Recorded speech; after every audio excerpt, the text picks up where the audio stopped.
Christ has ascended. Yes, I know, I should have been inside. It is a Friday, so we are answering comments. And usually I'm inside in the monastery when I do this video. But it's so beautiful outside, and I'm not sure this weather will last for long. So I decided to just come back to my favorite office by the ocean and answer your comments from here. I've struggled a bit this time to decide which of the comments I should approach. I've struggled simply because there've been quite a good number of serious, heartfelt comments, and I will try to answer them at once in a way by addressing the underlying question there, which has to do with positioning our hearts in the right place. If you want to skip through this video, the first part will be about loving Christ over our own sin, and that defines who we are spiritually, whereas the second part will be, oh may God help me, in some way or another about children, because there have been comments and I have received emails as well and Facebook messages from parents worried about the future, the spiritual future of their children.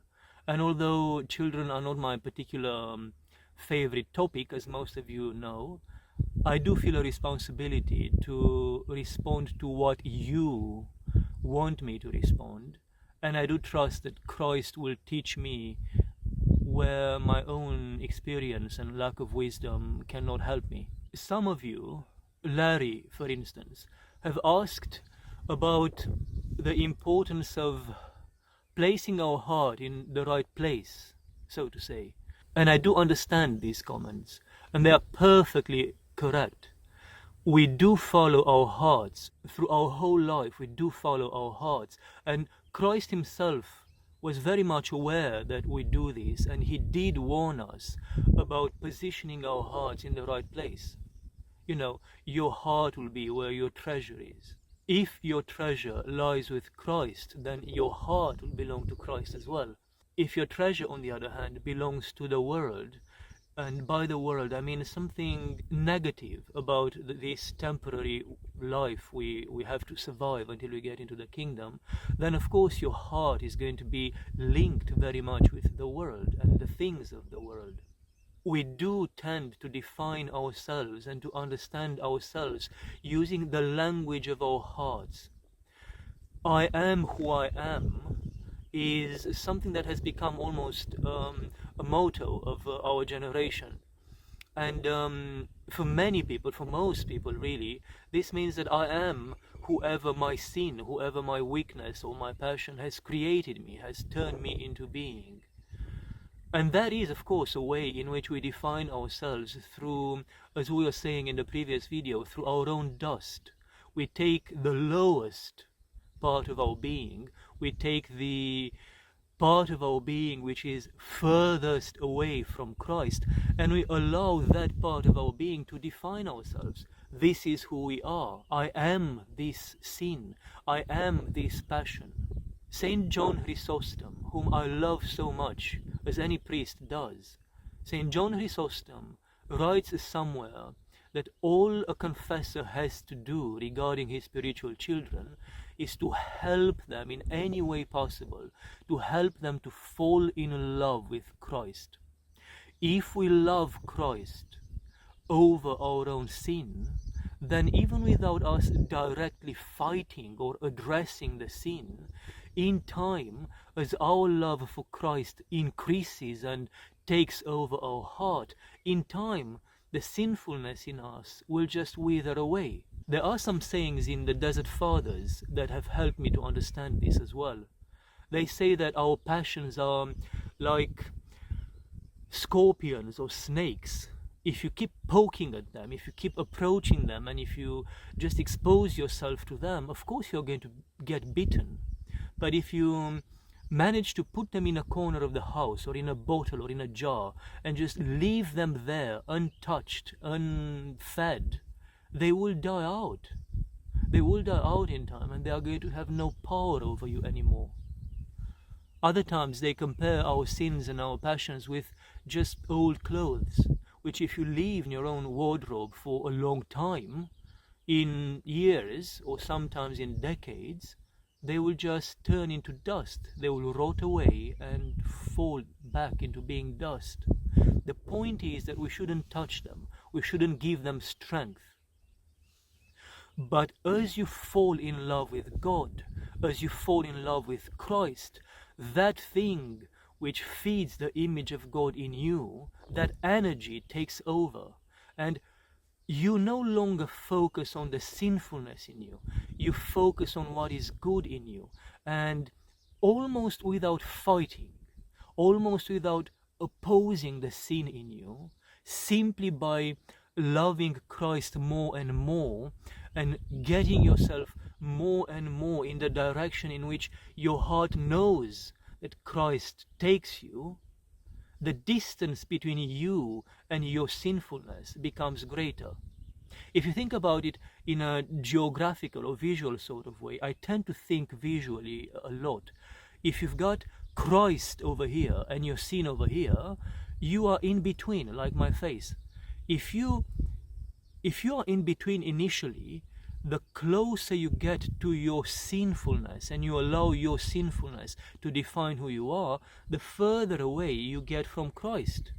And sometimes what happens is that you get so close to your sinfulness that Christ comes out of the frame. You can't see my hand anymore. But the same process can be applied the other way around.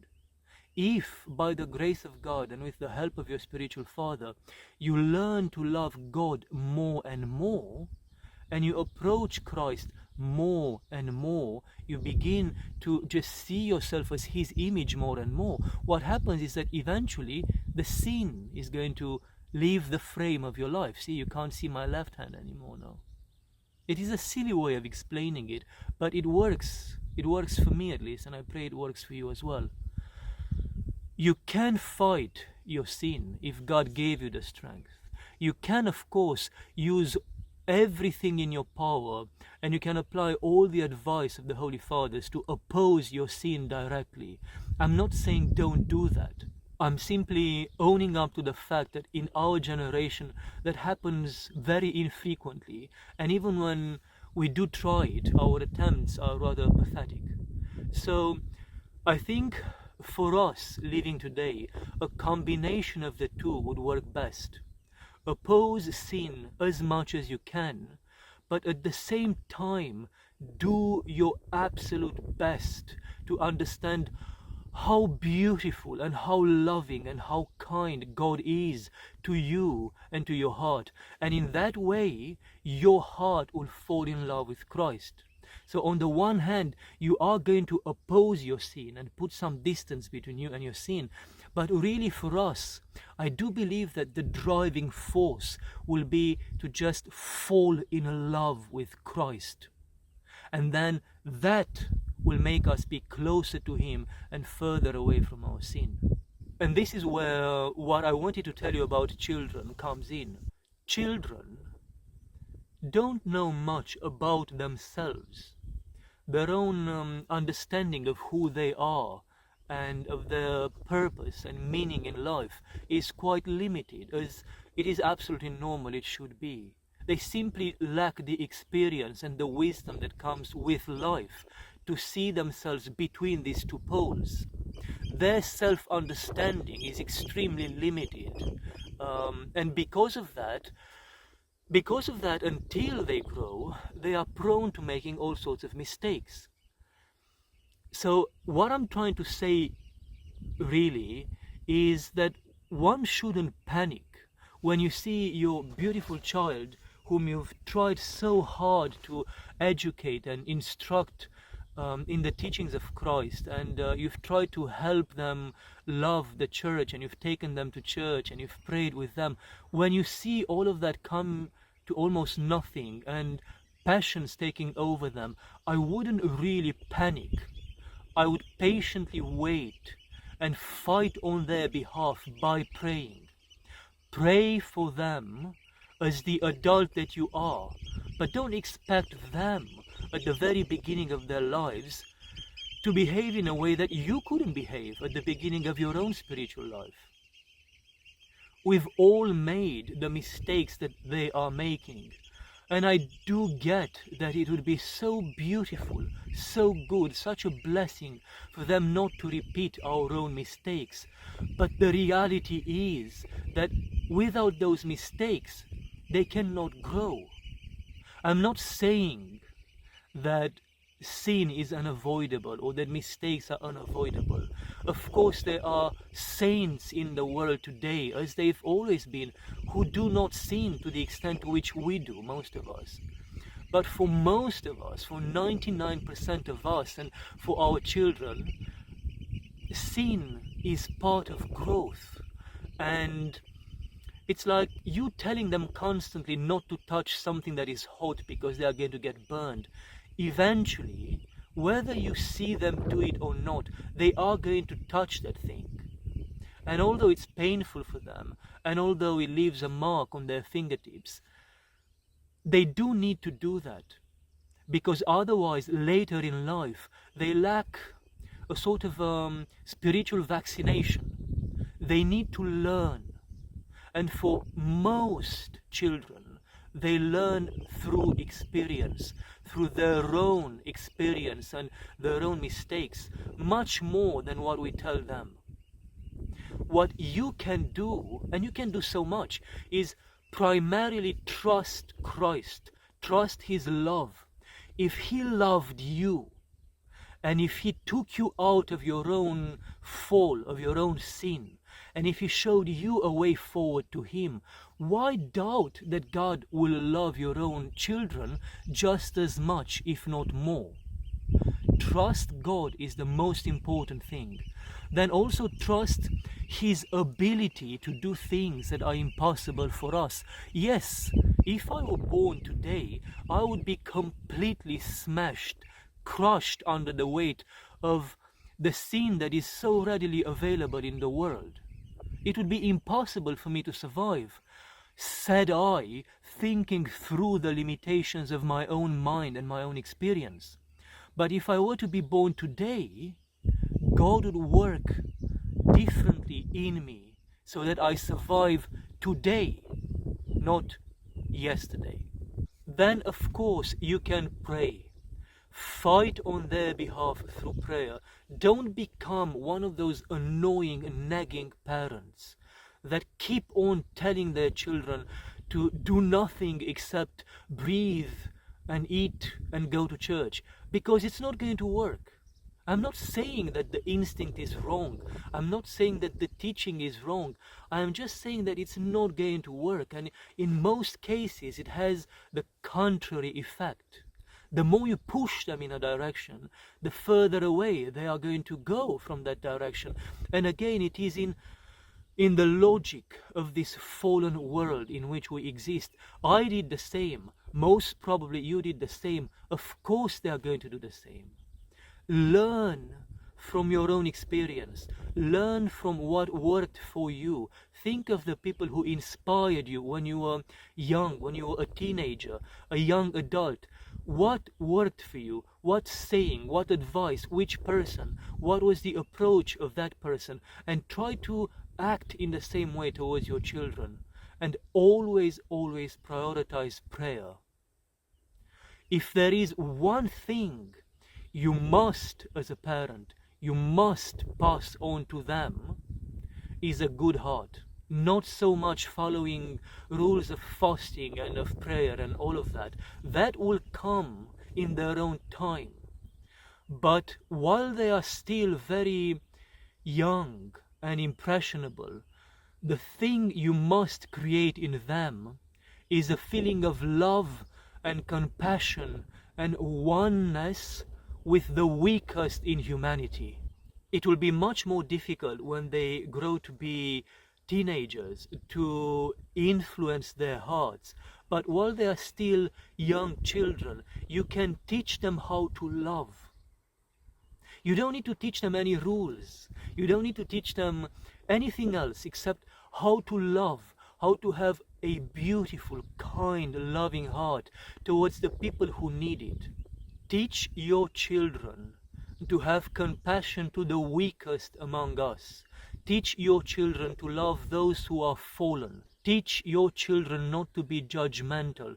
Teach your children to love and try to feed the hungry and to help those who need help. Prepare food with them for those who have no food, and then take them and show them that you yourself care for those who are homeless and who need your help. And make a sandwich with them every Thursday, because it is St. Nicholas's day, and take that sandwich with your child and feed somebody who's homeless. Go and show your children how other children are living in orphanages. Try to educate their hearts over their minds. Try to grow the love in their hearts rather than a sense of fear in their minds. Because, as we were discussing at the beginning of this video, love will drive them in the right direction whether or not they want it. Later on, if they have love in their hearts, and if that love takes them closer to their brothers and sisters who need their help, if they love their brother, they will be obeying to Christ's commandments whether or not they realize it. And this good heart, this instinct of their heart to love and to help the weak, will eventually kick in and take them as far as to help them reach Christ. Yes, the teenage years will make them fall. Yes, as young adults they will make mistakes, but if you've put love in their hearts, that love will take them far away from their sin and very, very close to Christ in the right time, when Christ knows that he can work in their hearts. Don't despair. Have trust in God. Pray for them and feed the love in their hearts. That love is more important than anything else. I think it's enough for today. Thank you for all the help you've given us. Thank you for subscribing to this channel, and thank you for continuing to support us. I feel embarrassed to keep reminding you, but my retreats to the US have been cancelled, and our pilgrimages this summer to the Isles have been cancelled. So really, financially, we are entirely dependent on your donations. And I will include a link in the description of this video, just below the video. If you can, and if you have the heart to do so, please support us. It matters more than I can tell you. And may God bless you beyond your wildest hopes for your support, for your prayers, for your love. May we be saved together, dear ones. Christ has ascended.